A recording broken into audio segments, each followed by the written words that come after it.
everyone once again. Morning. So, yeah, thanks for joining. You see, one of the visions for this foundation class is I want to see in the nearest future professionals being employed directly from Nigeria to other countries, providing deep automation and technical expertise. Just like we are seeing in the tech industry.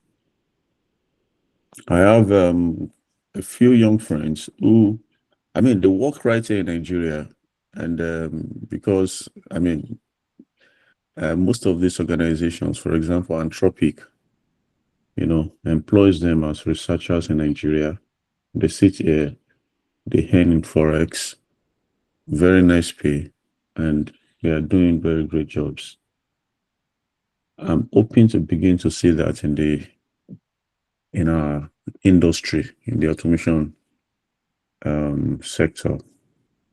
And that is going to be driven by very deep expertise. We need to go beyond the average knowledge. We need to know it from first principles.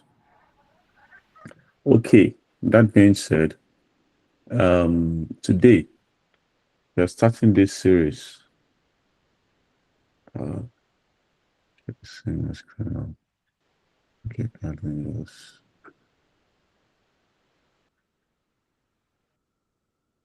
okay, great. Confirm you can see my screen. Yes, sir, we can see your screen. Excellent. So we're starting this series, 4 series, and this is the session 1. And we're essentially doing PLC programming, philosophy, and industrial control thinking. The theme is philosophy, methods, and best practices. It's not just enough to understand the instructions. It's important where we understand the thinking behind it, the methods, and the global best practices. And one of the things I always emphasize is there is a difference between a maker and an engineer. Right? There is a very, very wide difference between a maker and an engineer.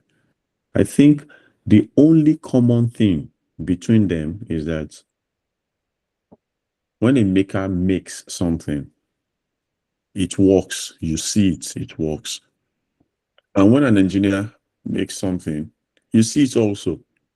Or when an engineer engineers something, you see it also, and it works. And that is where the similarity stops. When a product is engineered, the product is engineered for functionality, for safety, and for cost. So the product sits at the intersection of those 3 components: functionality, safety, and cost. It's a delicate balance between those. But the maker only goes for functionality. If we're judging maybe a secondary school or a university project, once they demonstrate a robot moving towards, obeying certain instructions, we don't bother with the rest. We don't ask questions. What if this robot have to work in a 45 degrees Celsius environment? What if there is an accidental spray of fluid on this robot? We don't bother with all of those things. So far it functions, then because we agree that is the level for such devices, right? So Understanding the philosophy, the methods, and the best practices, how this thing is done globally, puts you at a level with equally global engineers that function globally, because you'll be able to discuss at that level, you'll be able to reason at that level, and every PLC fault that probably a transient fault, you won't be pleading the blood of Jesus or be thinking that it's some village people that is causing the flow faults. We'll be able to reason from first principles and isolate the problem and then detect it and solve it efficiently. So before I go into the slide, we're going to use the Skill Catalyst platform. We're going to use the Skill Catalyst platform for the hands-on.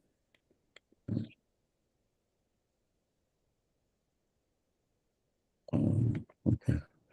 For the hands-on, let's see, a second. Let's see, okay. So we're going to use the Skill Catalyst platform for the hands-on.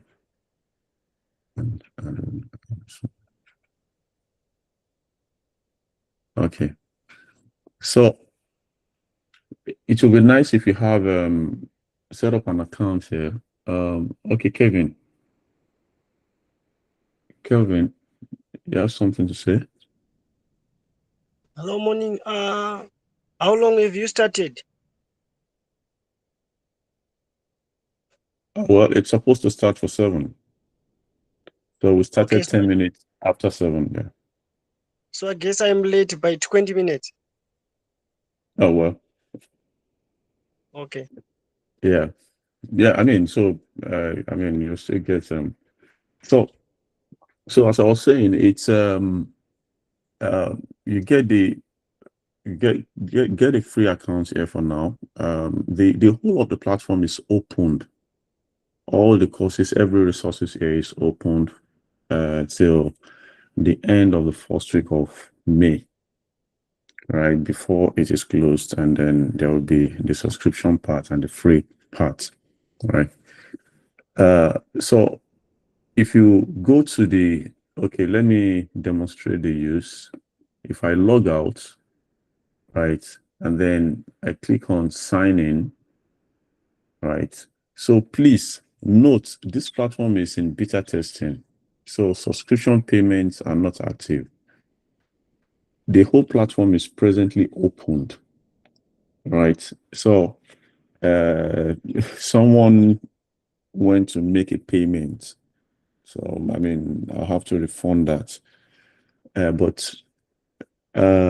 So don't make any payments, right? I mean until about second week of May.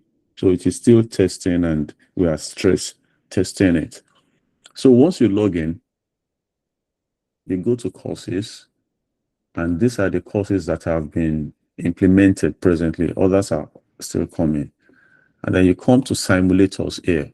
So you click on the PLC simulator, right? Once you get to the PLC simulator, you will see scenario. The approach for this platform is you use scenarios for learning, and then you can now go to the sandbox to build afresh.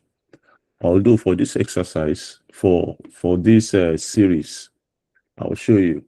So you can see this is session 1, right? In these scenarios, the scenarios are divided into 3 aspects. In fact, 4. The beginner level scenarios, the intermediate level scenarios, the advanced level scenarios, and then troubleshooting scenarios. There are still many other scenarios planned that will be progressively implemented. Kevin, please, can you drop your hand? so that it won't distract. Thank you very much.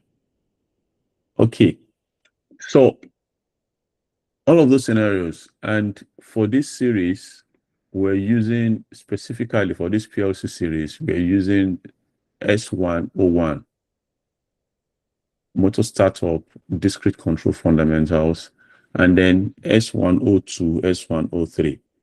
So in today's lecture, I won't be touching these scenarios, but I am showing you so that you can begin to explore, right? For example, when we get this eventually, only the beginner scenario will be available. We'll find a way to move this to outside, yeah. But all this other intermediate and troubleshooting will not be available, will only be available to subscribers, right? So note for this series, we are focusing on S101, S102, S103, right? I'm going to share a user manual in the group as well as this slide, so that at your own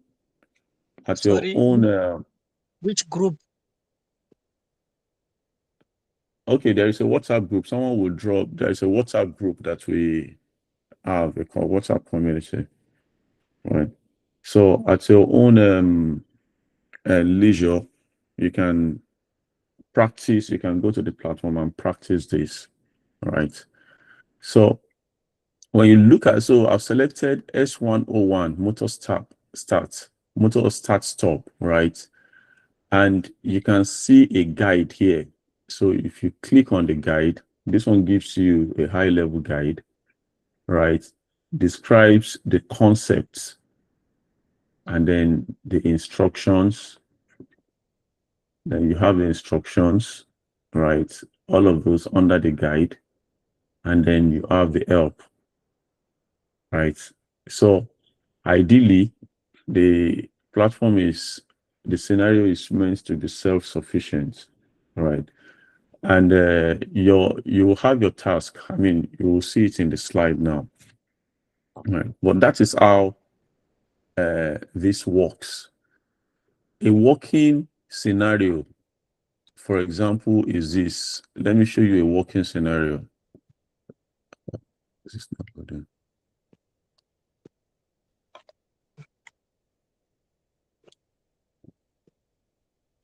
Tamper with this. Hold on.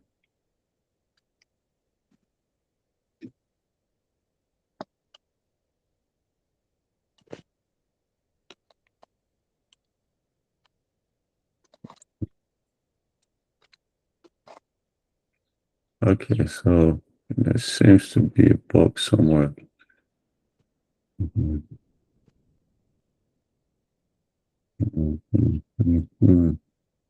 Okay, yeah, so that would be resolved. That would be resolved right after this lecture. There is let me see. Okay, so some of the scenarios has been, I mean, there's a bug somewhere there. They worked on it overnight. Okay, then let me start troubleshooting here. But I was going to show you. Okay, so this is a typical tank level. So this is how the platform works, right? This is a tank level, eye level stop. So once you select the scenario, you click on run, right? You click on run, and then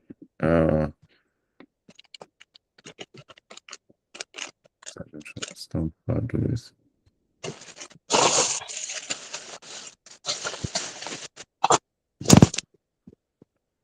Okay. Okay. All right. So I mean, I'll escalate this, and this will be filled. But you can see the process diagram. You can see the tank filling, right, and all of those. All right. So let's get back into the slides. Any question on the platform before I switch back to the slide?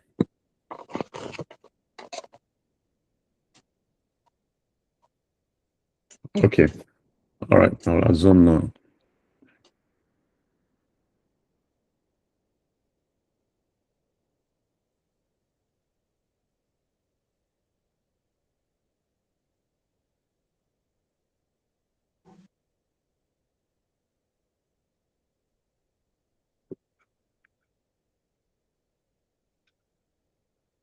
All right. So that's our slide.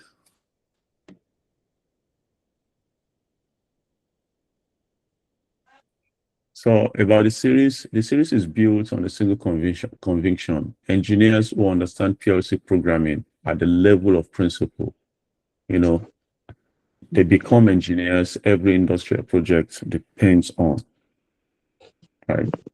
So the philosophy, every PLC program, please, can you please mute? Thank you very much.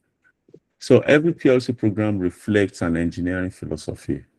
And the philosophy means that philosophy is essentially how you think about it, how you approach it. It talks about, you think about the safety, about the operator trust, about what happens when things go wrong. Because you are not perfect. Even your best of efforts, you'll still see some bugs here and there. But because of how critical a PLC is, or the process industry is, you want to be sure that even if there is an unforeseen bug, there is a deterministic way the process and the system will respond. That is the philosophy, and that is where we begin to draw the line between just understanding the instructions and understanding how to use this instruction in a very safe and efficient manner, right? The methods, structured approaches to recurring problems. So your IO design, your sequence logic, your interlock architecture, your fault handling, and your mode management.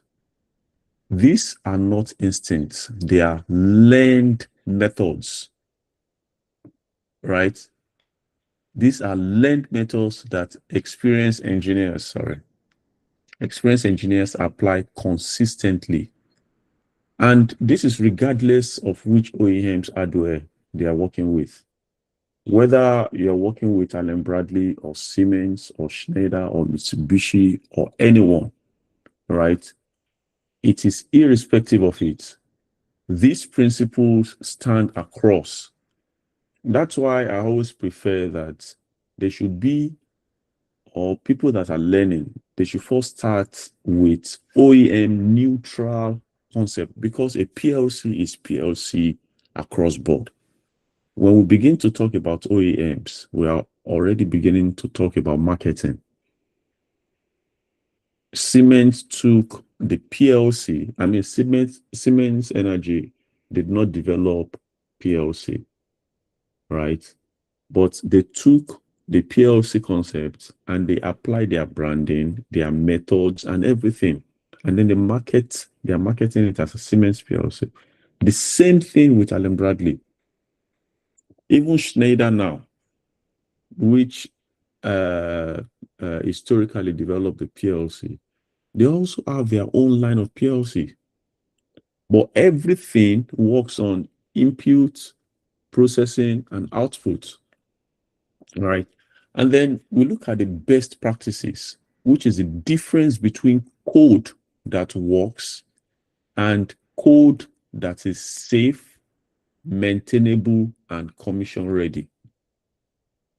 So those are the best practices. So you can see that there are codes that works. I mean, no doubt.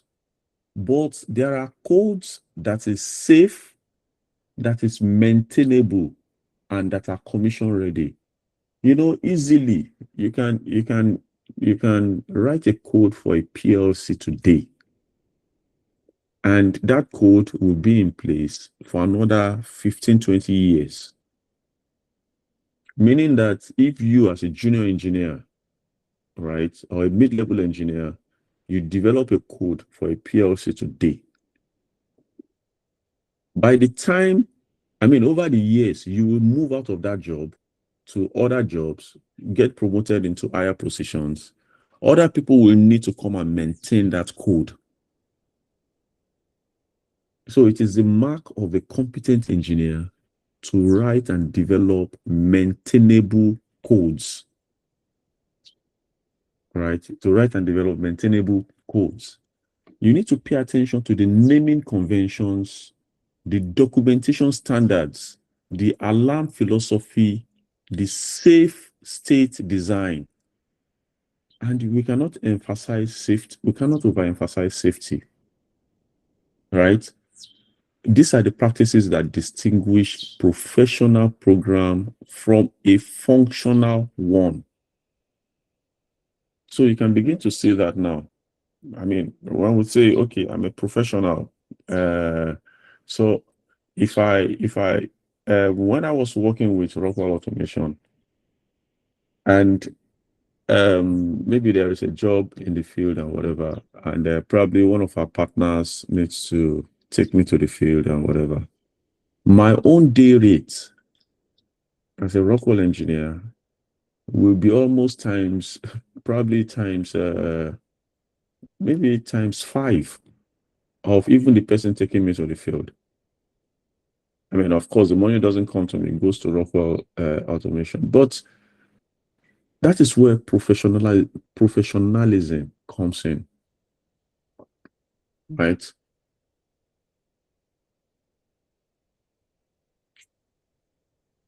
So understand PLCs before you learn a brand.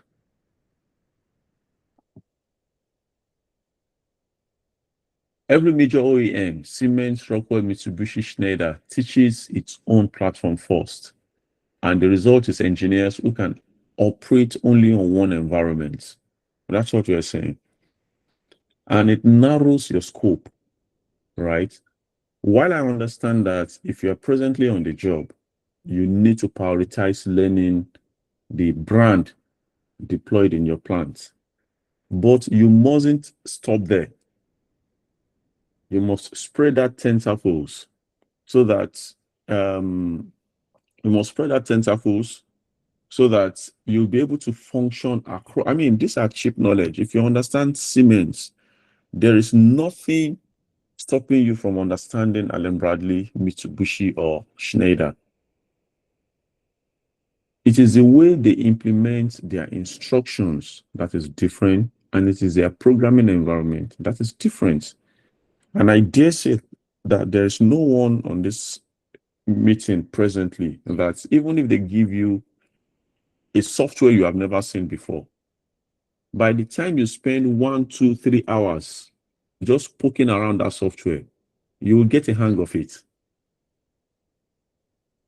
So even if you have never used, let's assume that you are used to TIA Portal, right? And you've never seen an interface, a Studio 5000 interface, right? If they drop you in a room and you only have Studio 5000 on the PC and you have PLC knowledge, you understand it. If they drop you in that room, I can bet with very high degree of certainty that within 3 hours, you will write a program on Studio 5000. Because Studio 5000 was written or is written in English. So if you can read English, you know where the file is. And the worst is, you know where the help. You can always resort to the help. And then there is the internet. The complex ones, you Google or you run to ChatGPT. So that is the point for being initially, if you are just learning, be platform independent. right? I mean, if you're going to take sorry, I always talk about, I don't even know why I put Siemens over Rockwell here. I am a Rockwell person. So I was with Rockwell for 14 years. So I mean, Rockwell is my default PLC, right? But Siemens also is a very nice PLC. Right. So I've forgotten my train of thought now, you see. Okay. If I remember, I'll come back to it. But the bottom line here is that a concept learned once, applied everywhere. A platform learned once, you have to apply it there. Right? I mean, the four major programming environments, there are other ones. You have the TI portal, right? The IEC 61131-3 languages. Right? I expect people in this community to begin to speak standards, right? Ladder logic, yes, but ladder logic is a member of this standard family. Ladder logic, function block, structure test, SFC, and what was the last one? 5 of them in the family, right? Rockwell Automation, Rockwell Allen Bradley Studio 5000 Logics Designer, Ladder First, Control Logics, you know, and then Mitsubishi GX Works and EcoStructure Machine Expert or Unity Pro, which is a retired one, Schneider Electric. So I personally have a bias towards both Rockwell and EcoStructure because I've been in the two companies in the past. All right. But all of them are excellent PLCs, including Mitsubishi, including Siemens, because they are all built based on standards, right? So when we now begin to talk about usability, preference, that is when we begin to talk about the brands, right? Okay. Okay, I need to move a bit first. Okay. Okay. So what session covers? The PLC as a control computer, the inputs, outputs, and the signal world, the scan cycle in depth, manual versus automatic control philosophy, thinking before programming, the 7 questions every automation engineer must answer before opening the IDE. Who knows what the IDE is? What's the IDE? I think What's an IDE? Integrated development environment. Environment. Can you give me an example of one? TI portal. Okay, correct. So TI portal, all you Siemens people, you won't say Studio 5000. Right. So those are IDEs, right? And then hands-on process analysis on the skill catalyst, right?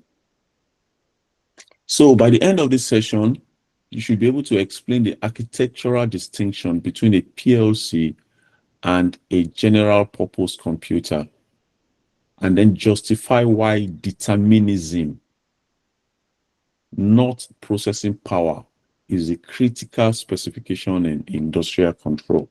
Let's take a pause. What is determinism?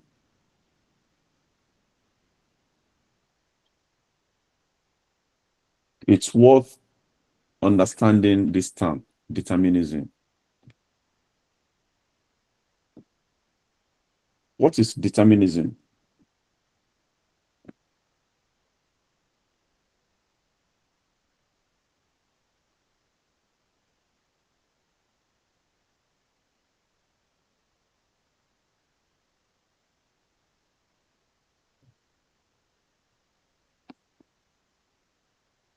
Okay, what is processing power?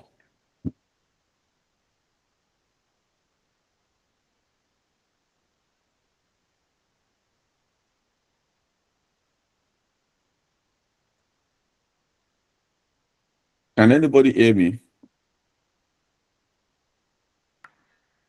Processing power is the capacity. Sorry, say that again. I say processing power is like the capacity of the computer. Okay.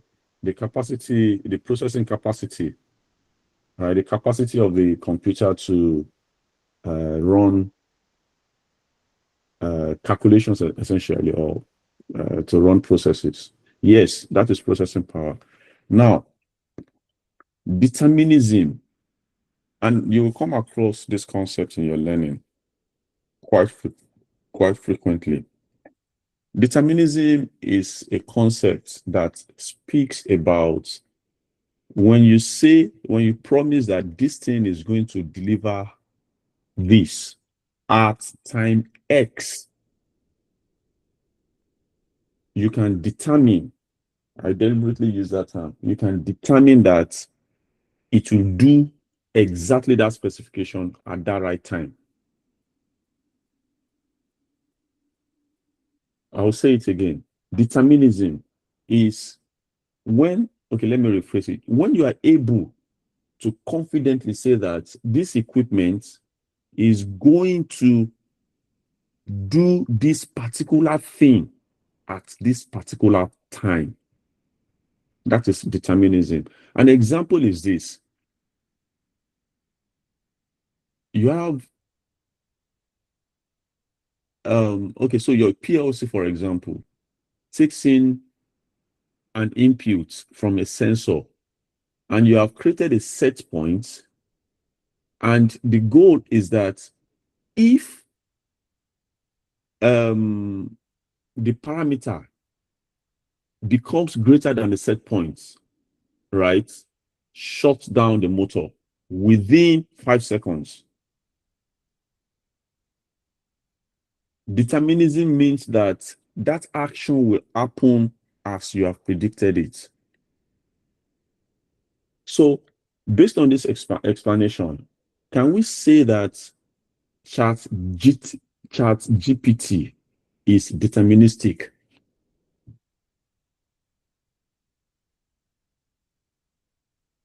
Think about it.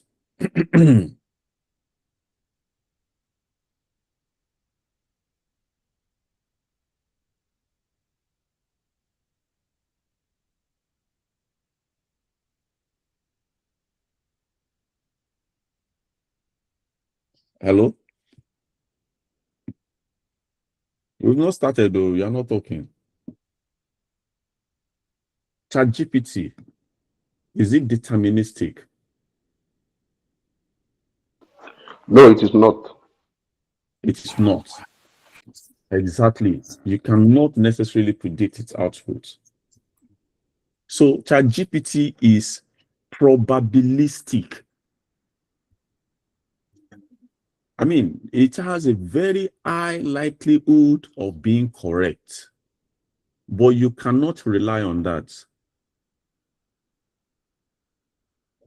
Okay, so determinism, just take that. You are going to encounter it frequently. Okay, so classify, oh, wow. Okay, classify field signals by type, discrete, analog, active, passive, and then describe how signal type determines I/O module selection and program data handling. Predict the effect of scan cycle timing on control logic behavior, including the consequences of scan overrun and the correct use of interrupt-driven routines for real-time, for time-critical events, right? You can take note of that also, interrupt-driven routines. Design a mode architecture for a new process unit that safely manages manual to automatic transitions, including the interlock conditions required at each transitions. Yeah, Prince Yobo.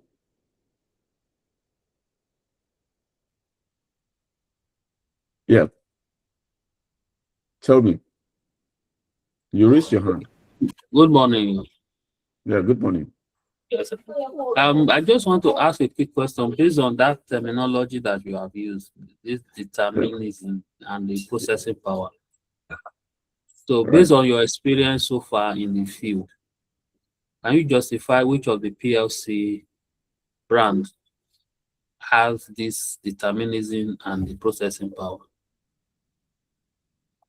So so the thing that makes a PLC, right? Okay, let's start this way. Every PLC has a processor, and the processor is rated um, um, based on the amount of data or computations it can execute in a second. That's how we rate processors. So if we look at a PLC have what we call a CPU. Inside that CPU is essentially a processor, right? Now, the processor measures the amount of processes or computations or data that CPU can handle every second. Determinism measures essentially how reliable that processor is. If we say that this processor is going to generate this particular signal, maybe signal A, at time T, then that processor is deterministic if we can rely on that. Look at our computer. You are working, and then something just happened. You just see a blue screen, and then it hangs, and then you need to restart. That is not a deterministic architecture or device, because the difference between the PLC and our computer is because PLC has been designed to be deterministic. Think of it. You are running a process. If an OEM comes to you and say that, well, this PLC I'm selling to you, sometimes it hangs, and all you need to do is just restart it, and you are fine. What will you do? That will be the end of that discussion, because you can't take that risk in the middle of running maybe some probably mixing or boiling or whatever process, and then your control just freezes, and then you now need to restart. So that is the distinction between determinism and processing power, right? And we'll get into scan time, the scan cycle rather. That will, when we get to that, we'll explain more about determinism. We'll have more, what's it called now? Illustration rather, about determinism. All right. So, the time is just, we've not even started. So we'll produce a structured pre-programming analysis of a given process, defining all I/O, the control objective, the operating sequence, safe and unsafe conditions, and fault responses before writing a single instruction. Apply the process analysis method to the scale catalyst PLC simulator, configuring a motor start-stop sequence with field interlocks and documenting the expected PLC behavior. All right. So what makes a PLC different from a PC? So specification, general PC and industrial PC. Excuse me. So the primary metric, which is clock speed and RAM. right? And then industrial PLCs. We call PLC sometimes, we call it industrial computer, right? We call them industrial computers. So they also have processors that have clock speed, they have RAM and all of those things. But what we measure for our general PLC is the speed and RAM. But for industrial PLC, scan time and determinism. That is what we measure. And I would rather have a deterministic device than have a very high-speed PLC. Oh, okay. Can you see my slide? If you can see my slide, please give me a thumbs up. Okay, so Daniel, you probably need to refresh.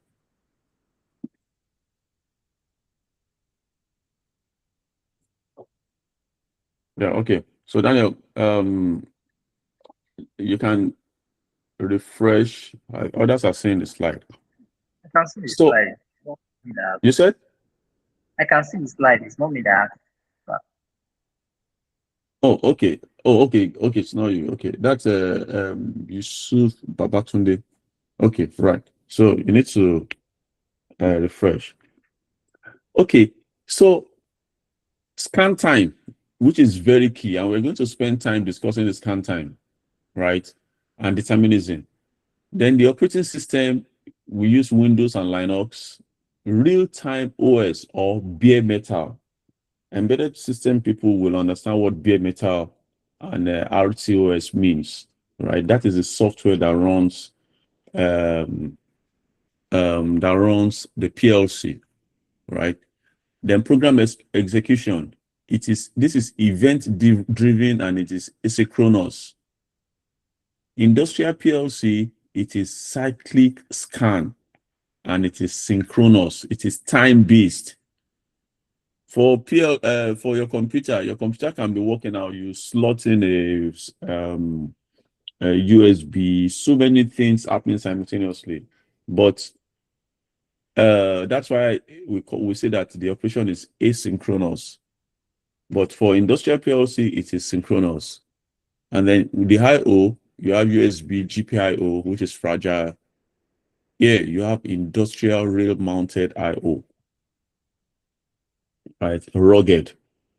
Environment, you can see for industrial PC, EMC, electromagnetic compatibility, vibration, and then it operates across a wide range of temperature, -20 to 60 degrees. Field behavior, BSOD or crash, and industrial PLC defined safe state output. That is determinism, right? That is determinism. Defined safe state output. We want to know the state of failure. That is, if anything happens, right? If anything happens that we did not foresee, we want to be sure that this PLC will fail in a particular state. For example, you have a tank filled with maybe sulfuric acid. You have an output card linked to the valve, to the outlet valve of that tank. And you've written all your wonderful software and everything.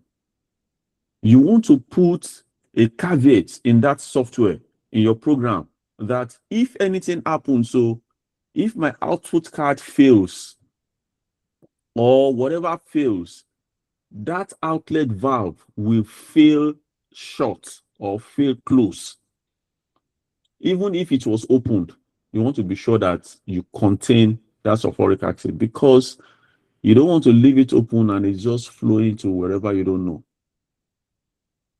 So these are the thinking that comes into your programming, right? Uptime expectation, years with maintenance. For PLC, it is decades. decades. How many of you here knows this PLC brand, PLC 4? And who is the OEM? Who is the manufacturer? PLC 4.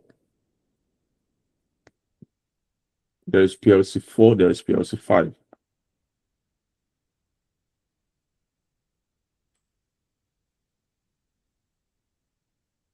Nobody. That's interesting. That is interesting. It's what showing. Hold on. Let's quickly have a look at it. I want to bring up my what is it? Okay. Oh. Yeah, here now.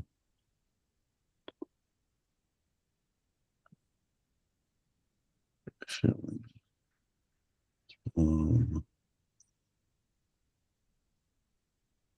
Say this.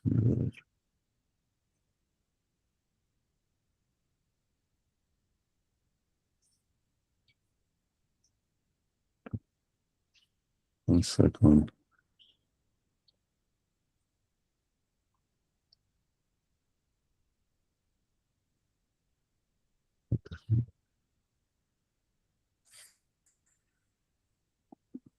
So PLC 4.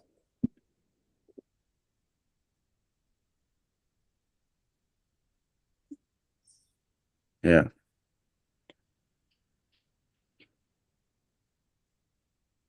So how many of you have seen this before?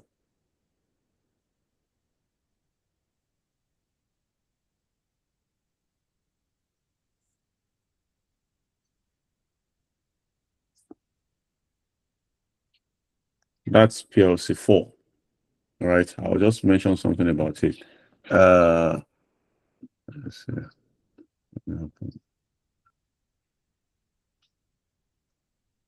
PLC 5.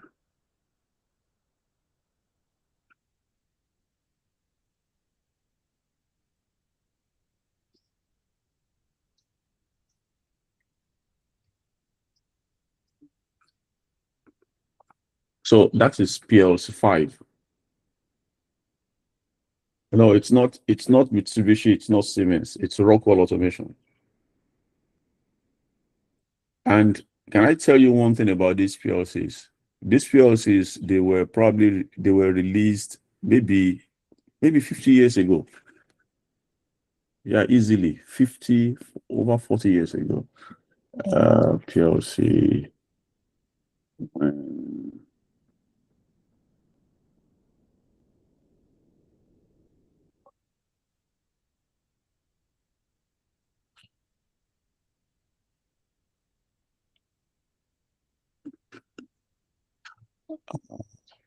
Okay, PLC 5, 1986. You can imagine. PLC 5, 1986. Let me see if I can get on PLC 4. It will be much earlier.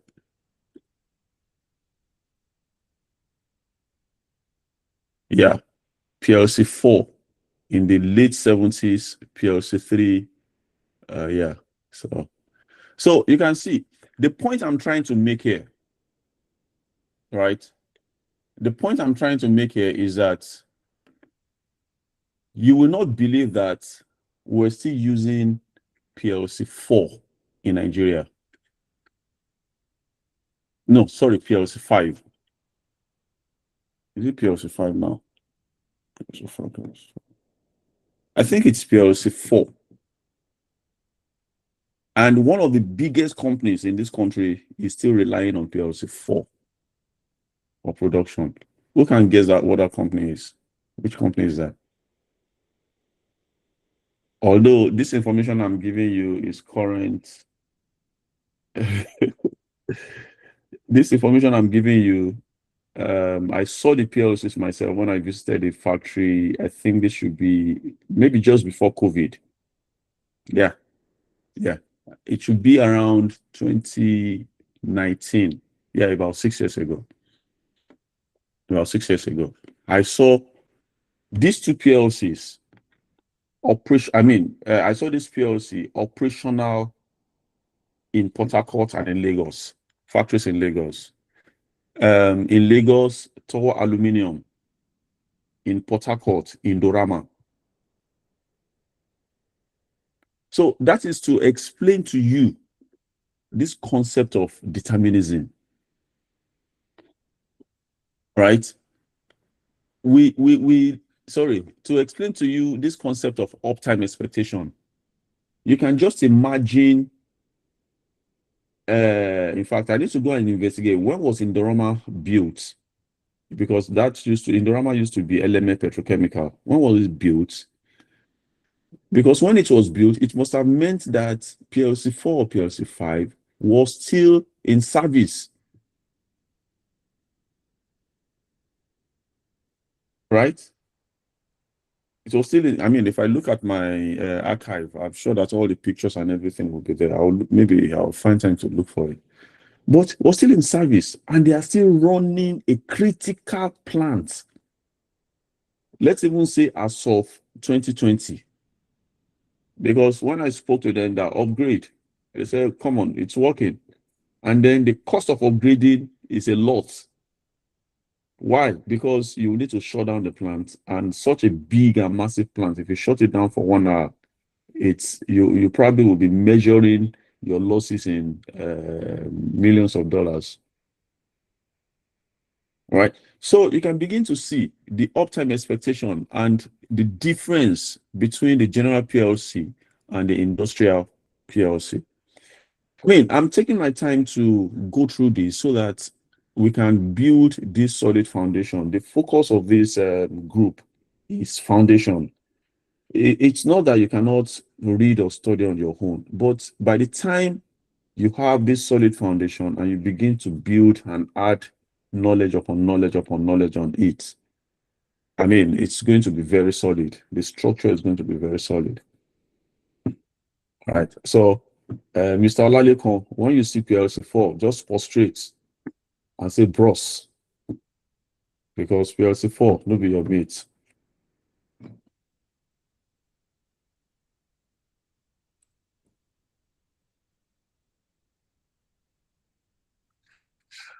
All right.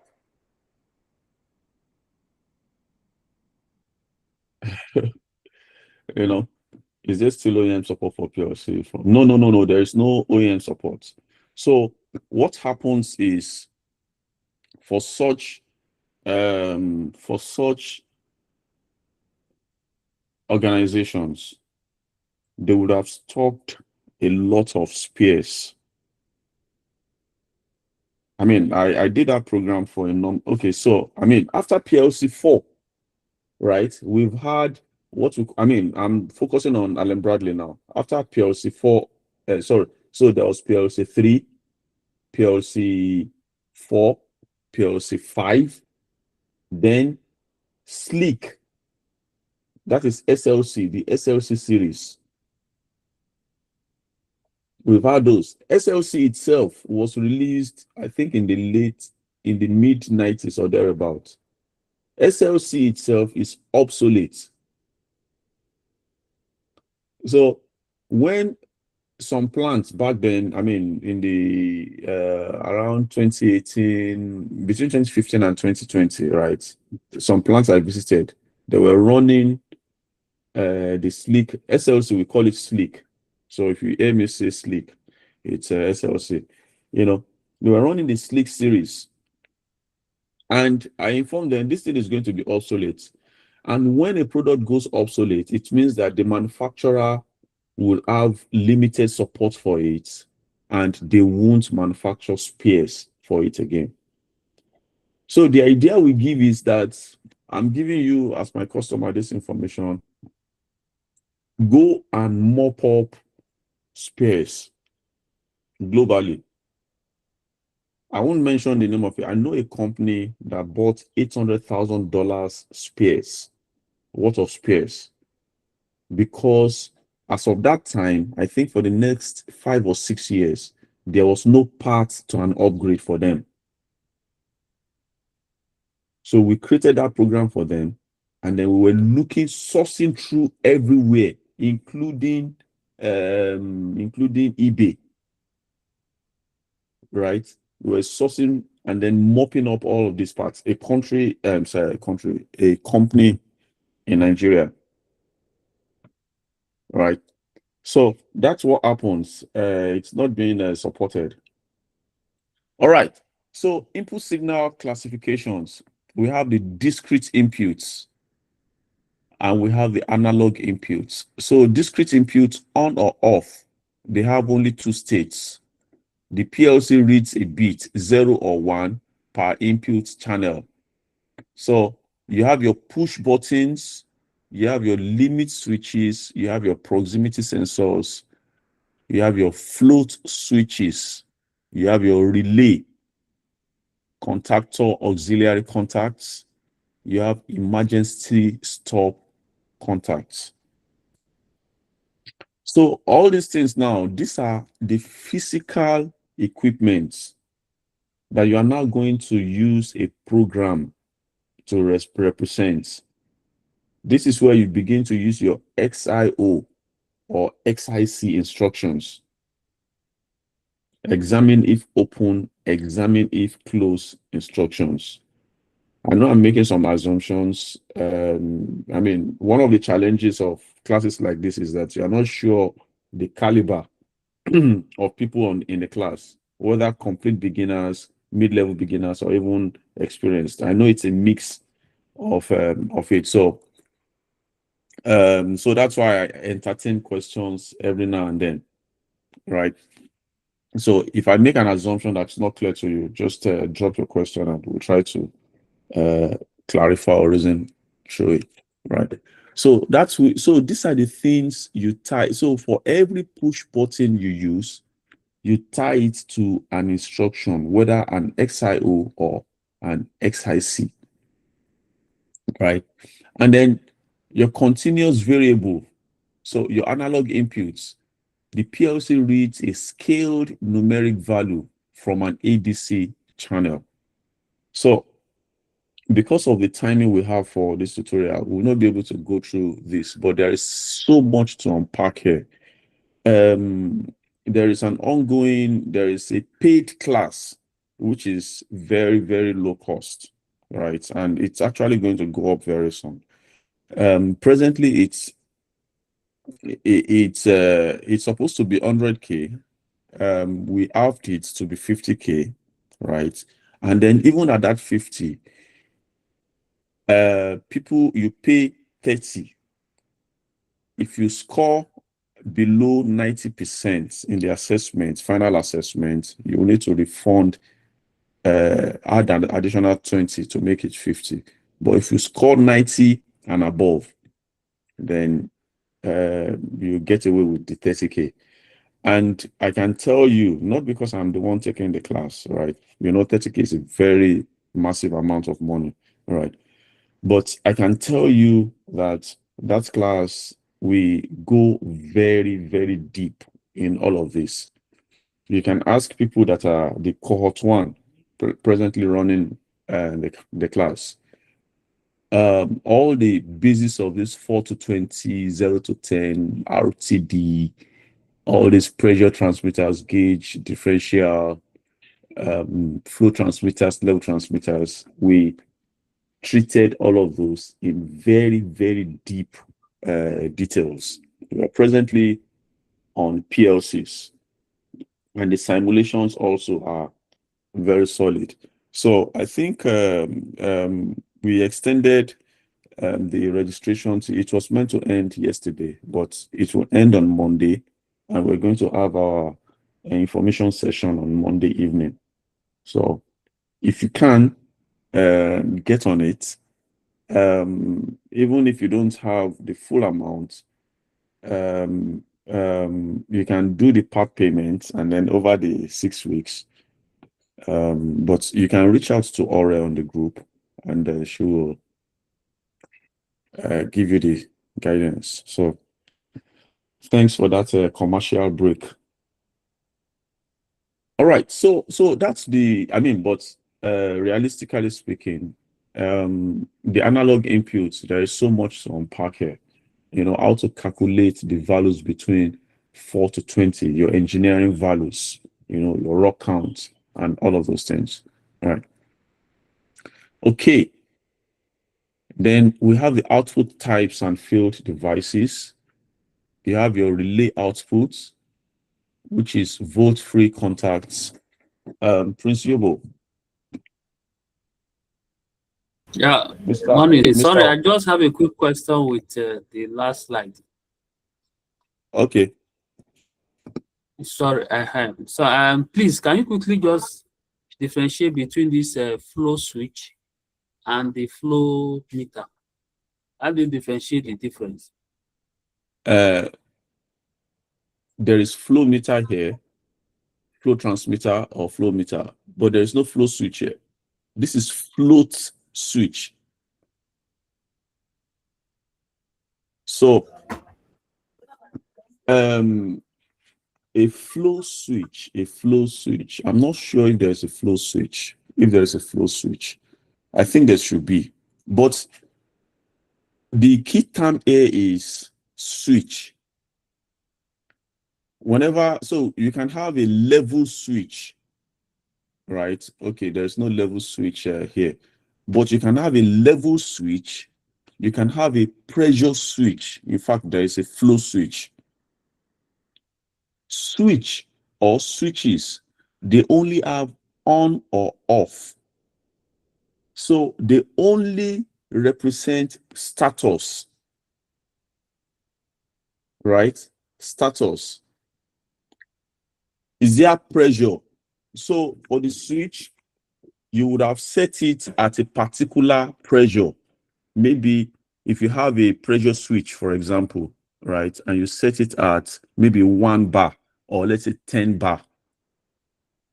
The only information that switch is going to give you is that when pressure builds from 0 to 9.9999 bar, the switch will not do anything. The moment that pressure crosses that 9.99 bar and gets into 10 bar, that switch will change state. Right? It will change state, and then that information goes into your controller, and then you know that there is 10 bar. After that 10 bar, the pressure can grow to whatever it likes. Nothing will happen. But when the pressure drops back to below 10, then the switch changes state again. So that's why we call it a switch. It behaves like your normal switch in the house. It's a binary device. It's either 0 or 1. It's either on or off. Now, that's a pressure switch. A pressure transmitter, right, or a pressure sensor. A pressure sensor or transmitter will measure anything. It will deliver value, anything between 0 and 100% based on its refresh rate. So every transmitter has, or let's say every controller has a particular time it refreshes its reading. That is, the transmitter itself refreshes its reading, and then the PLC scans that transmitter. So let's say, for example, that you have this flow switch.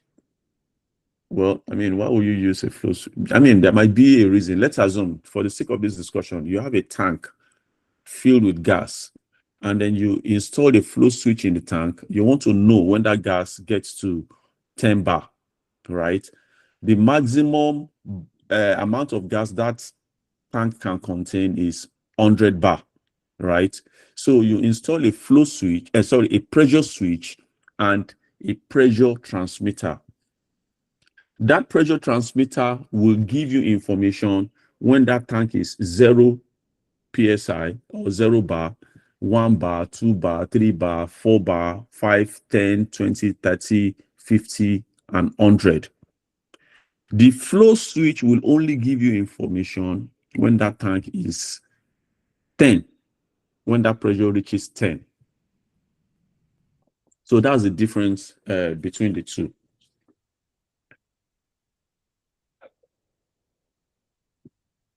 All right. Yeah, I think I've done justice to that.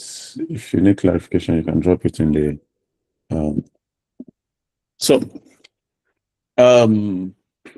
the output type devices, you have the relay outs, which is volt-free contact. These are just switches. It switches any volts, and it is slow, 10 milliseconds. Suitable for motors via contactor, valves, and lamps. Then you have the triac output, AC loads only, solid state, no moving parts, used for heaters and lighting. You have your transistor output, DC only, fast switching, less than 1 millisecond, used for high speed counting, servo drives, PWM signals. And then you have your analog output, 4 to 20 milliamp, 0 to 10 volts, controls VFDs, control valves, and positioners. Now, we've not started programming.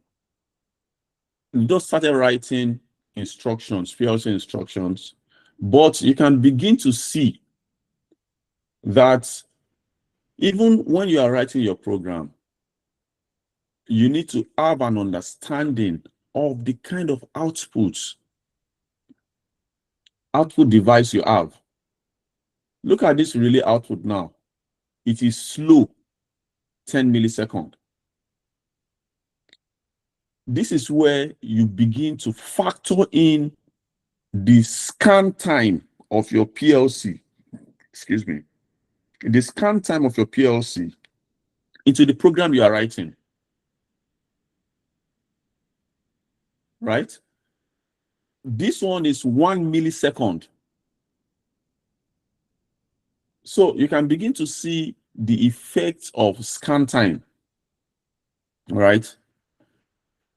So design principle, the PLC does not directly operate a motor or valve. It energizes a control device which switches power circuit and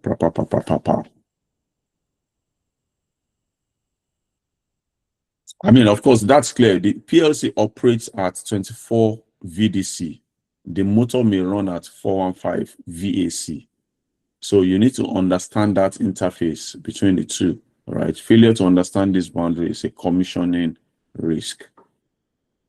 All right.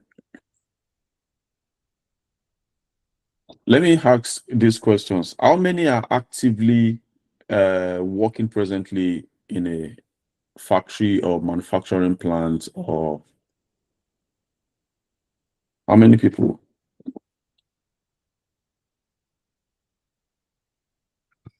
Yeah. Okay. Yeah. So you begin to see some of these things. All right. You begin to relate. Yeah. Thank you. You begin to relate some of this into your plant practices, and the goal at the end of the day, you see, the good engineer will enter a plant and see a process and then already form a theory in his head of what is going on. Of, okay, looks like this process is, if the process is behaving this way, then there is likely to be a challenge with this section of the control system. You have to be able to quickly determine whether, if you want to troubleshoot, should I look at my inputs? Should I focus on the program, or could it be the output devices? Right. Okay. The PLC scan cycle.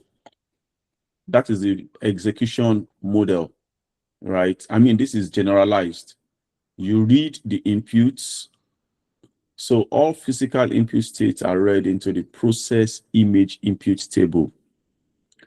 The scan uses this snapshot, not live inputs, throughout the execution. That is very key, right?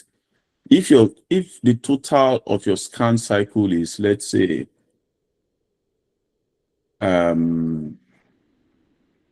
let's say 10 milliseconds, right? And at the beginning, the first thing the PLC does in a scan cycle is it reads the inputs, right? So once you read the inputs, any updates to these inputs will be disregarded until the program is executed, the output is written, and then housekeeping done. I should have added housekeeping here, right? Because it's an interview question. It might trip you, right? So it is, you read inputs, you execute, you write output, you do, the PLC does the housekeeping, then it goes back to read inputs. So once it captures these inputs, right? Why, if, for example, while it is executing the logic, these inputs change, it is going to ignore it. So it is you as the engineer that now needs to determine whether you can safely ignore any update in this reading. If you can, fine. If you cannot, then you need to implement other safeguards, right? I mean, and that would depend on the process you are developing a program for. So typical scan time is 1 to 20 milliseconds for most applications.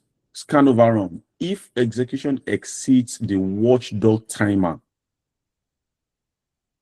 the PLC enters fault mode.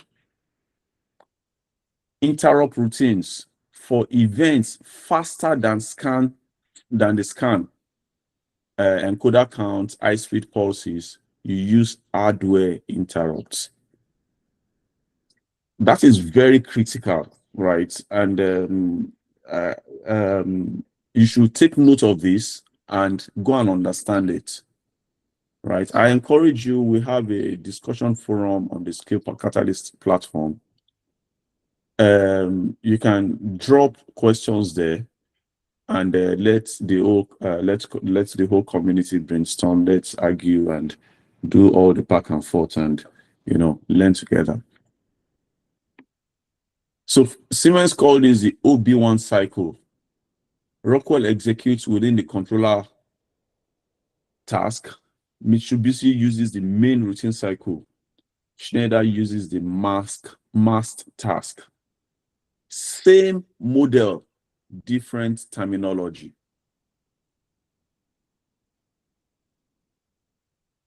Right? The same model, different terminology. So you can see that if all you know is Siemens, right? And then someone is describing the scan cycle as this OB1 as a masked task, you are going to say that that person does not know PLC. So all of them, they have implemented these things in their own way. I mean, we term this generally as marketing.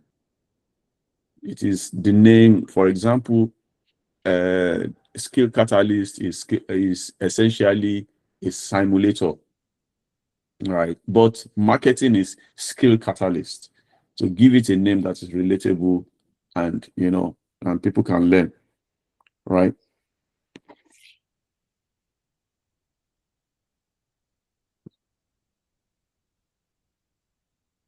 The scan overrun further. What specific? Scan overrun is scan overrun. Do you have any specific question, Emmanuel? I mean, if the execution exceeds the watchdog timer. So again, what we are talking about, even though we have a defined scan cycle time, right? And the PLC is deterministic, right? Things happen. Things happen. I mean, even though I said that computers do freezes, I've seen a frozen PLC before. I've seen a frozen PLC before. But the difference here is that there is an escape mechanism. If the PLC freezes, there is already a planned response to it, that if we lose this PLC while the process is running, there is a procedure that will automatically be initiated. Right? So scan over run, if execution exceeds the watchdog timer, 150. So essentially, it is not responding. Right? So if you have a specific question, that would be helpful. All right. What's the time? Okay.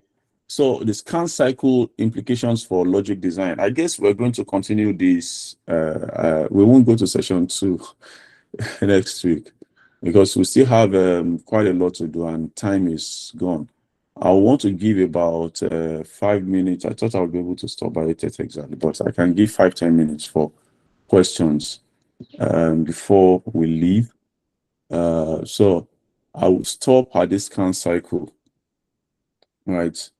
I'm traveling this morning, so and then I have another lecture to deliver in the afternoon. I mean, you are invited to that. There's a community called the African Deep Tech Community. So I'll be giving a speech, or I'll be facilitating a discussion, and this is a discussion on the PID algorithm, right? Not the mathematics essentially, but we'll be looking at the usefulness and all of those things. And it's I'll be talking to a wide variety of audience, AI researchers, AI practitioners, hardware engineers, software engineers, and stuff. So it's happening by 2 or 3 p.m. today or whatever. I'll drop the invite so you can just join. It's a Zoom call, if you have the time in the afternoon. Yeah, the slide after now you will have this slide. I'll drop the slide so that it's even good for me if you can read through. Let me just count through. So we're stopping at this is slide 9 of 17. So much. So the scan cycle implications for logic design, the mode architecture. This is also important. So I mean, I like to take my time when it comes to these things. It's better to, I mean, what we are learning is better to just digest it fully. I mean, it's not just enough to scan through it and So this mode architecture, the manual and automatic and maintenance mode, the programming is not software development. And then the 7 questions before any program, and then the live exercise. So the direction, the guidance for the live exercise, the simulators. So you have, for session 1, you have SO1, SO2, SO3. There will be for session 2 also, session 3 and session 4. So all of these are there. And then the key points to carry forward and logic catalyst. Yeah. So for the sake of people that came in later, let me quickly run you through the platform again. So I saw some bugs on it, and sorry, just ignore this. The PLC simulator. Okay, I'll just quickly run through. So if I log out here, right, and if you have an account, you log in or you create an account, and so once you get back in, you have all the courses you are taking as a default paper. If you go to courses, you go to PLC simulator. All this is the scenario. I need to make this a bit bolder. So all the scenarios are here, right? So you click on the scenario, and the scenarios are divided into beginner, intermediate, advanced, and then there are other troubleshooting scenarios, right? So you can see what's happening here.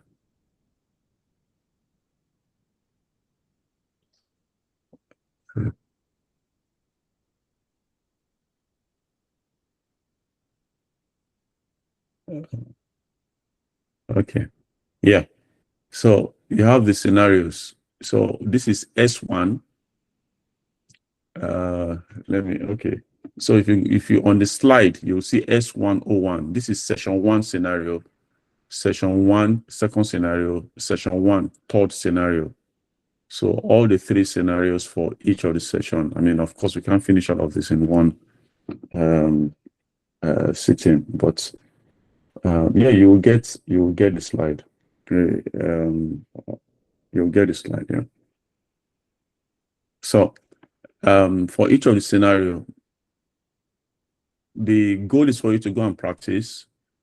Like I mentioned, the platform is opened fully for testing. Everything on it, there is no gating. Right? It's open fully for another 2 weeks. In fact, it was open last week. I mean, some people are doing beta testing on it. Thank you for those that volunteered to help us to test. But we're still, many people are not giving feedbacks, right?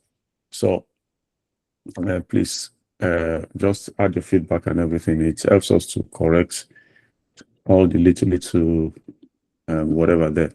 So this is open. I mean, even beyond the scenarios, you can explore PID output scaling, all of those counter never resets. You know, you can explore all of those scenarios, but our focus presently is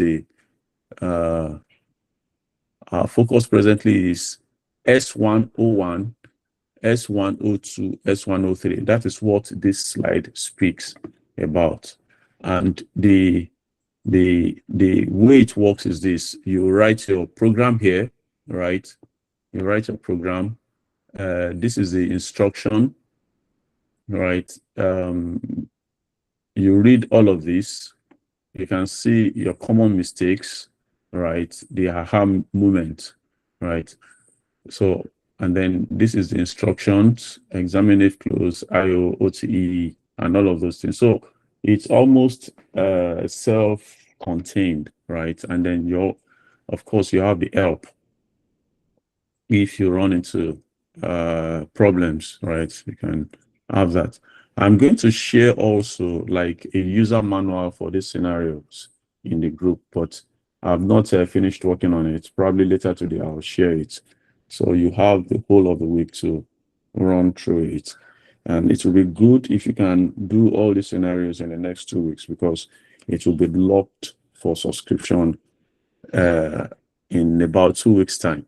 And it is only the beginner session that is free, that will be accessible once it is locked. So so you are incentivized to, get this done. That is a process diagram there, right? That's a process diagram for the process. All the field devices, that's your CPU, your DI, your DO, and all of those. And this is where is that? So we have another feature here, and then a competition is going to start next week. Every month, right? I mean, we'll be testing our knowledge, right? There are presently almost 1,000 different automation questions on the platform. Our goal is to take it to about 10,000 at the minimum. By the end of May, we'll have up to 10,000 questions across automation topics, right? By the time the platform is done, we probably will be looking at maybe 100,000 questions across control systems, automation, AI, robotics, embedded systems, and electronics, and there will be inter-university competitions and all of those things. So all those will be revealed. So you can see global, this guy has the highest presently in the last week. So you can see globally, this guy, Mr. Shitu Adams, the highest, but in this past week, Emmanuel is the gained more XP than Shitu Adams, right? And then, so for cohorts, so this cohorts, the concept here is that you can create study groups. You can create your own study groups. If you have your bodies, maybe about, I think a cohort is about 5 persons. So you can come together, just have a target of what you want to learn, and then learn together and all of those things. And you have the competition also. Competition runs every month. So this is going to reset. You can see in 5 days' time, it's going to reset, and then we start all over again. So for the competition, we have this person current, right? And 2850, the streak, the quality, and then so the engagement measures your participation, your participation in the community, right? Talks about, so this SK, so this is me, of course, SK001, right? But and this is the community, right? So this is the only discussion we have presently, and this is a problem we are solving in the foundation of the paid class. So this is like a project that the guys are working on, right? When we started that program, they chanced me, so I came back for them with a vengeance. So they are still cracking their head on how to yeah, Caleb, they are still cracking their head on how to solve this, and I'm enjoying the process. So, and there is integration also. You can share on LinkedIn, you can send to WhatsApp, X, and all of this. So all of this will be these are still being tested. So a lot of things are being tested. So all right. Any question before I we shut down? Let's target to close by 8:45. Any question?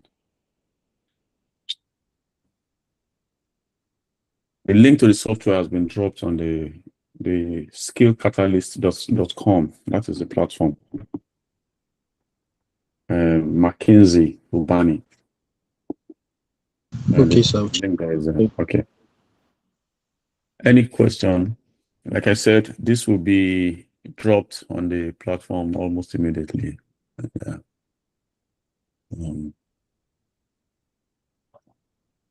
Okay. Looks like I've done a good job. Nobody's asking a question. It's either I've done a good job or I've bungled it this morning. Nobody's asking me questions, and I feel very bad. Oh. Yeah, now, so people that did engineering here. Sorry, Mr. Dapo. Sorry, Mr. Dapo. I was trying Yes, sir. to unmute myself. So I just joined. I don't know. The class is already ending or something. The what? I just joined right now, and it seems the class is already ending. Yes. We are just asking the final questions. We'll be ending in another 6 minutes. Okay, please. I don't know if the rundown of the whole class will be dropped on the group or something. The recording will be dropped on the group. These slides will be made available both on the Skill Catalyst on this platform and also in the chat group. Okay. Then I can access it from the Catalyst platform. Thank you very much. Correct.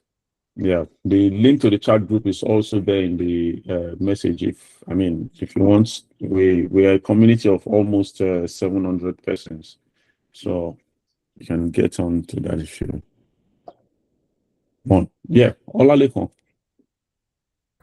Yeah, thank you, Engineer, for the wonderful presentation. Somebody asked about difference between switch and transmitter earlier.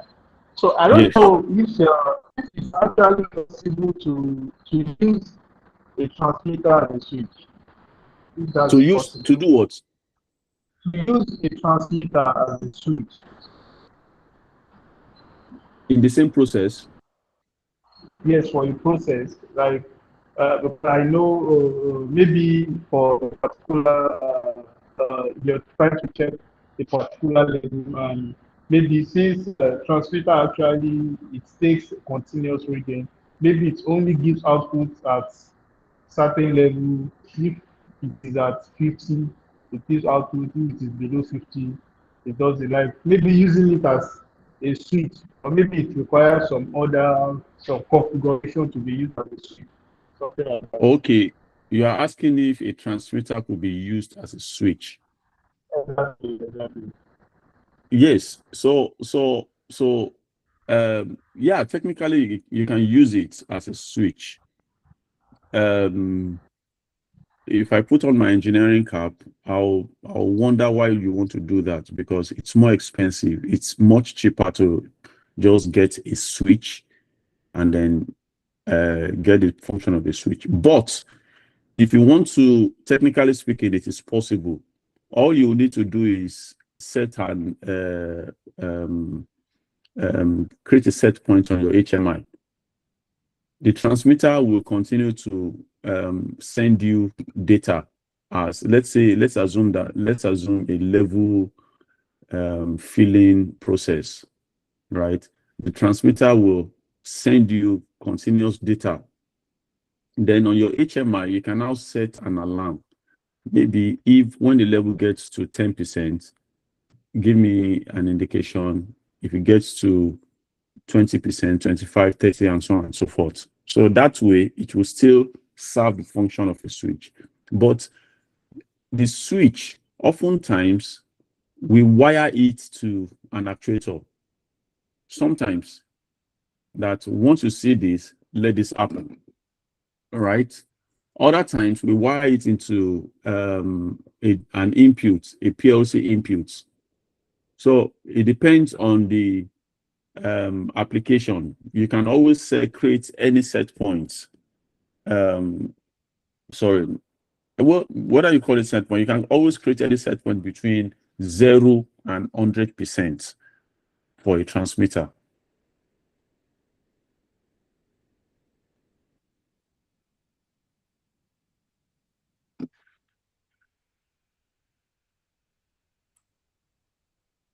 Will the new core group have access to the advanced PLC simulation after 2 weeks of expiration time? Yes, for the purpose so they will have access for the 6 weeks duration, and then for an additional 2 weeks, because there is a comprehensive. Let me see if I can show you. There is a comprehensive project that they have to go through. Let me see if I can find that document and show that. Yeah, comfort mix.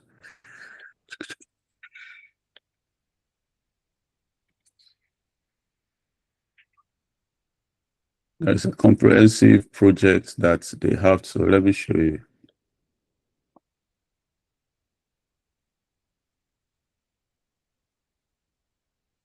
So this is the project that's the final project. And if you score less than 90%, you owe me 20K. But if it's above, then you just pay. So that's the assignment. You can see that this is what this is in the forum I showed you earlier, is that same problem that is there, So that is what they need to do, and the process overview, what they are going to deliver, right? They are presently breaking their head, and I'm so happy that they are stressed, right? So what they must deliver, they have that, and they plan the step test data. They understand what this is, and all the required calculations and the implementation requirements. So they have that. So, I mean, this is not going to be taught in class. It's what they are going to work on by themselves. So they'll have 2 weeks after the 6 weeks. They plan 6 weeks. to deliver that. Any other question? So if there's none, yeah, Mackenzie. So, sir, sorry, I didn't understand the area where you said transmitters can be used as a switch. I need more clarity on that. Because now you mentioned that they can be used as a switch on the HMI if an alarm is set.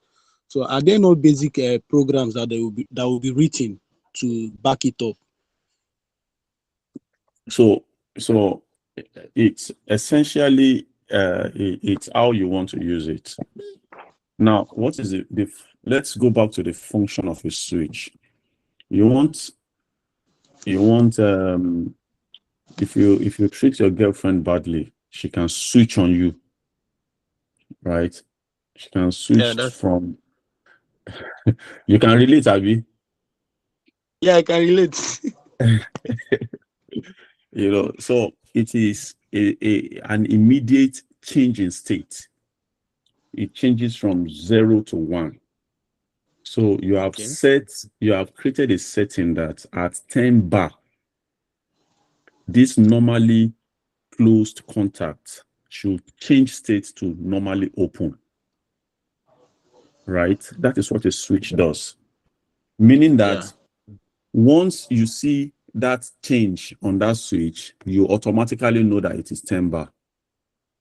Right? Yes. And of course, you'll have tied that to maybe your PLC. Your PLC is connected to some HMI. So you see that on the screen. Now, you now have a transmitter that can measure anything between 0 to 100%. Right? Yeah. And you need to know when the pressure in that vessel is 10 bar. Mm-hmm. Then what you do is that transmitter also is connected to an analog input card, which is part of a PLC, which is connected to the HMI. So I can go to the same HMI and create an alarm at 10 bar that when this transmitter reaches 10 bar, generate an alarm. So functionally, I have used that transmitter to act as a switch.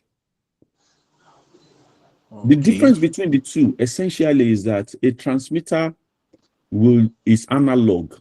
It will start from 0, 1, 2, 3, 4, 10, 15, 30, up to the maximum 100, depending on the range of that particular transmitter. Maybe if it is 0 to 500 psi, for example, it is not going to jump from 0 to 50. It will start from 0, 1, 2, 3. It will show you all of those states. So if you now go to your HMI and set a criteria that when you see this, give me an alarm. So you are essentially using that transmitter as a switch in that instance.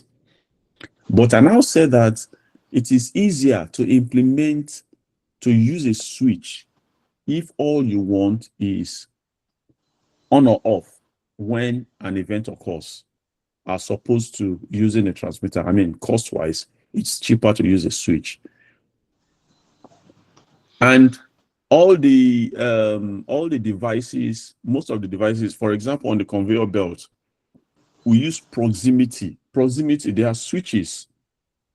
They only act when an object is in close proximity to them. So that's the difference between the two. Okay, sir. Thank you, sir. Mr. Achanya. Okay. Okay. I'm sorry for cutting. So my name is Timdaya. Right. Okay. Can you hear me, sir? Yes. Oh, yes, sir. So concerning these transmitters and switches, right? Although you've answered it like such that sometimes it's just better to just use what is better suited for a process like Most models are input for your vagina. All you need is the standard female creative formula. so. Please. Well, I've For noticed women, their period Okay. We have a background noise. Please not for mute. my. Please mute. Oh, thank you very much. Okay. So Okay. what I Yeah. was saying is, I've seen it. Although I've worked with these enders and also flow meters before, and doing the configuration of, when I reach some of the configuration of these flow meters, I've seen that some of these flow meters, you can have as many IOs that you want, right? You can give out frequency outputs, current outputs, and digital outputs, right? So in a case, probably instead of maybe buying a separate switch, like a separate flow switch and a separate flow meter, right? You can also have a Yeah. flow meter that can configure both analog outputs and digital outputs there too, right? So they can have the frequency outputs, current outputs, and a switch, and a digital output, which then you can transfer to your PLC, which acts as a switch for some other actuator, right? Correct. So that's just what I wanted to input, sir. Correct. Yeah. You're spot on. Thank you for the addition. Yeah. Achanya Peter. I think this will be okay. Yeah. All right, sir. Good morning, sir. Thank you very much for the lecture. Yeah. Yeah, my question is just a distinct word that differentiates determinism and processing power, because I understand that determinism is about the reliability and more like guarantee that the processor can give, but the processing power, I'm a little bit confused. Like, I really want to know what it means. But I understand that of determinism. So if there is a word that can just differentiate the two, then I'll be okay with that. Okay, cool. So processing power, when I mean, I do MacBook these days, but in those days, we say Pentium 4, Pentium 5, and all of those things. For every laptop, okay, I think, how do they rate Windows laptop now? I don't even know these things anymore. Can someone help me? For a typical Windows laptop, how do you the processor Intel? I think it's amazing. Intel Core i3, Core i5, i7. Yeah, yeah, Core i5, Core i7. Yeah, that's what I'm trying to remember, right? The when we say Core i5, Core i7, Core i3, if you look at the data sheet for that processor, you are looking at the number of data that processor can handle in a second, right? So, for example, I don't want to go technical, but simple fact is that, what would be the greatest, the easiest example? The simplest fact will be that a microprocessor, no, a CPU can only handle X amount of data in a second. And that processing power measures that amount of data. If you want to know how powerful your computer is, right? For example, if you want to run AutoCAD, there are some computers that you cannot run AutoCAD on because the processing power of that laptop is too low. It will just be dragging and be very slow. But there are some computers that if you click AutoCAD now, boom, it just opens like that. Two things are involved. The processing power of that computer is high, and then it has a very large RAM. I don't know if that makes sense to you, Achanya. Yeah. I understand. Okay. Thank you very much. Okay, guys, I will need to go now. I have another meeting for 9. So thank you very much. Thank you very much. Principal, I'll give you 30 seconds. That will be the last. A quick one. I just log into the website and trying to navigate. But what I'm seeing is that I don't know if they are already programmed, like this one you put on the screen. If there's already written program about the bottle start. No. It's not written program. It's so the S1, all the S1. I know that some they are working on the platform presently because I saw some unusual things there. So maybe wait and explore probably in the afternoon. Okay. Yeah, explore it in the afternoon. Okay. I'll tell them to pause. I mean, I know they are working on it because this S1, S01, S02, and S03, they weren't part of the scenarios. So I asked them 2 days ago to work on it. And then when I reviewed yesterday, it wasn't what I wanted. So I asked them to. So I know that there are some other things I'm trying to say is that if, for instance, we want to start writing like start, stop, where do we get the symbol from, and where do we get? Okay. Because it's a new platform to us. Okay. Are you on the chat group? Chat group? Yes, the WhatsApp chat group. Yes, please drop your question there so that we don't take time. I need to get out of. I have to start a meeting in 3 minutes. All right. All right. Thank you. Okay. Hold on. I want to drop the. How do I get this to you?